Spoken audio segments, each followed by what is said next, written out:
waxa tacsida iska leh oo tacsi iyo hoog iyo hiirtaan iyo halkan aan uga tabinayaa nimanka la magac baxay xarakada shabaab oo maalin iyo habeen ku dhex jira dhiig faraha kula jira dad abriya ah masaakiin ah waxba aan galabsanin ilaahay wuxuu quraanka ku leeyahay waqad khaba man hamala dhulma waxa hoogay qofkii dulmi xambaarsada waxaas haddana ay ugu magac darayaan inay ka mid tahay ilaahay diintiisa bal cid ay ka argoosanayaan ma tahay cid aana u ah waxa ay sheeganayaan cid ay dilayaan ama dhibaateynayaan ma tahay cid la diri laha nabigu wuxuu sheegay sallallahu alayhi wasallam alayhi umirtu an uqatila an-nas hatta yashhadu an la ilaha illa Allah wa anni rasulullah wa yuqimu as-salata wa yutu az-zakah fa in fa'alu dhalika 'asamu minni dima'ahum wa amwalahum illa bihaqq al-islam xalli faradaka in la dagaalo ilaahay intay ka qarayaan macbuud xaq lagu caabudo inuu jirin Allah ma ogeey salaada ay ka ogeeyaan zakadana ay ka bixinayaan inta haday sameeyaan dhiigooda iyo maalkooda waa iga ilaaliyeen waa iga badbaadiyeen illa xaqa la ilaha illa Allah ma ogeey ama xaqa islaamka ma ogeey oo zakadii iyo wixii la halmaanay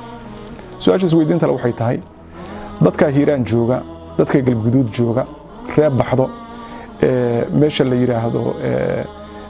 yiraahdo cada kibir dadkaas maxay galabsadeen oo dhiigooda lagu banaystaa ma ilaahay bay qiri waayeen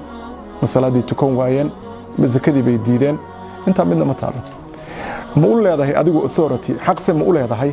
xitaa haddii ay sameyn waayaan inahaas inaad kula xisaabtanto oo ku ciqaabto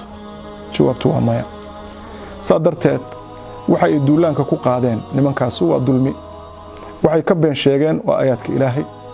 waxa ay ku been abuurteen waa nabiga maxamed sallallahu alayhi wasallam alayhi waxay suurad xumeeyeen waa diinta islaamka waxay muuqaalkiisa tashwiih ku sameeyeen oo ay dhalan rogeen oo ay dooriyeen waa wadankii ina ka dhaxeeyay ee Soomaaliya lahaa marka intaas oo dhib ay isu geysteen marka iyaga mudan runtii in loo tacsiyeeyo oo loogu tacsiyeeyo dulbiga ay geysteen ciqaabta ka ratimaysa adduunyo aakhire la cid ay sugayso ayaga weeyaan wuxuu yiri ninkii علي بن أبي طالب القسو وريا إنه يري أما والله إن الظلم شؤم ولا زال المسيء هو الظلوم إلى الديان يوم الدين نمضي وعند الله تجتمع الخصوم يعني وحوية إلهي بان كل دارنا وحو يري ظلمه أو عادي أد أحن وأيان درأة واللي توي